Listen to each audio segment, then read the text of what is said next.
তারা তো নবীর উম্মত, আমরা তো নবীর উম্মত। আসেন আমার রাসূলুল্লাহ কথা আলোচনা করি। এ যুবকেরা, তরুণেরা, বাপেরা, কোন নবীর উম্মত আমি আপনি হইছি গো? একটু বালিশে মাথা দিয়ে চিন্তা করবেন। আমার আল্লাহ পাক ওই সময় জিবরাইল সাল্লামকে বলেন, জিবরাইল যাও আমার হাবিবকে নিয়ে এসো, আমি আল্লাহ পাক আমার হাবিবকে দিদার দিয়ে দেব।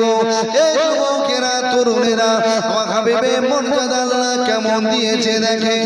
হযরত জিবরাইল সাল্লাম আল্লাহর নবী হুজরার মধ্যে ঢুকে গেলেন। আল্লাহর নবী আরাম করতে লাগলেন। হঠাৎ করে জিবরাইল সাল্লাম আল্লাহকে বললেন, ও রব্বি আল্লাহ, আপনার নবী তো ঘুমায়, আল্লাহ আমি এখন কি করব? আমার আল্লাহ বলেন, জিবরাইল আমার বন্ধু কি করে? ও রব্বি আল্লাহ, আপনার বন্ধু তো এখন ঘুমায়, আল্লাহ আমি কি ডাকবো? আল্লাহ বলে, জিবরাইল না না না না, আমার হাবিবের ঘুমটা ভাঙাবি না। আমি আল্লাহ জানিয়ে দিলাম, যতক্ষণ না পর্যন্ত আমার হাবিব না উঠবে, ততক্ষণ পর্যন্ত আমার হাবিবের কদমের ধারে তুমি বসে থাকো। এই যুবকেরা, তরুণেরা, জিবরাইল একজন আল্লাহ পাকের বড় ফেরেশতা, নাম হলো রুহুল আমিন। আমার নবী বড় না জিবরাইল বড় বলেন?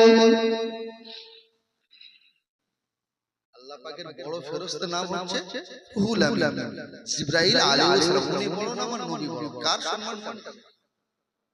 যে আমার নবীর সম্মান আছে। আল্লাহ বলছে, জিবরাইল আমার হাবিবের পা তলায় বসে থাক। জোরে বলেন, এ জওয়ানেরা, এ রাসূলের প্রেমিকেরা, এই নবীর কথা আলোচনা করে যায়, শুনে কে দাও। হযরত ইসরাঈল সাল্লাম বসে আছেন। অনেকটা সময় কেটে গেল, আমার রাসূলুল্লাহ ঘুম থেকে ওঠে না। আল্লাহ পাকের দরবারে জিবরাইল বললেন, ও রব্বি আল্লাহ, আপনার হাবিব এখনো ওঠে না, আল্লাহ ইসরাঈল সাল্লাম কি করব? আমার আল্লাহ বলেন, জিবরাইল তোমার দামি জিনিস কোনটা বলো তো জিবরাইল? ও রব্বি আল্লাহ পাক, আমি ইসরাঈল সাল্লাম আমার দামি জিনিস হলো আমার জবান, আমার জিহ্বা কানা। কেন ইসরাঈল সাল্লাম তোমার জবানটা কেন দামি?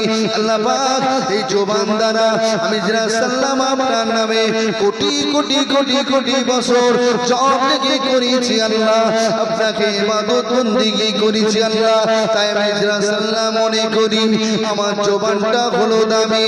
আল্লাহ পাক কি বলেছিলেন?